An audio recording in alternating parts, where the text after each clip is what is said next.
Pupunta po kami kay Vanessa ngayon. At siyempre po mga kalingap, kasama po natin si Kuya July Punil. Kasama po natin ngayon pag-scout dito po sa Sorsogon. Yan po mga kalingap si Tatay Batas, oh, sobrang sipag. Tayo no, mabigat! Mabigat! Ay, hollow block lang. Wala namang hollow block magaan. Tama. Kaya pala inapo ka na. Malayo na tayo, malayo. Mabigat. Pagbalik ko, 5 ang dadaling ko. Matibay. Yan, ito po mga kalingap yung bahay ni Nanay at ni Tatay Valentin. Pinayos po ni Kuya Val dyan yung bubong. Pinalitan po yung bubong at butas-butas na. Tapos yun pong kahoy, pinalitan din po. At saka pinalitan din po ng pinalagyan po ng T-race. At ito naman po mga kalingap yung hollow blocks na gagamitin naman po sa bahay ni Vanessa.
Nay, kumusta na po kayo ni Tatay Valentin?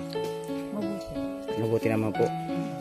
Nay, wag ka nang umalis dito. Kahit ganyan Hindi siya. naman. Talagang hindi na ako dito. Kasi andyan naman si Kuya at papagandahan bahay niyo. Tapos Ginagawa na yung bahay ninyo. Mm-mm. Tapos tinutulungan pa si Vanessa. Tinutulungan kayo. Kaya dito ka na lang. Para tuloy-tuloy po yung pagtulong sa inyo. Kawawa naman yung mga anak ko. Yung iiwan ko pa. tama yan ay kasi Nay, anong masasabi po na kay Kuya Val? At ano pong masasabi ninyo? Natulungan po kayo, ganyan.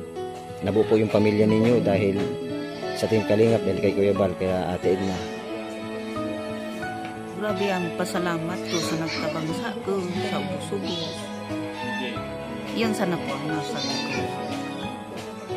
Nabuo na po kayo, nabuo na yung pamilya nyo, tapos yung bahay ninyo, napapaayos pa. Tapos si Vanessa, patatayin din ang bahay. Ano po?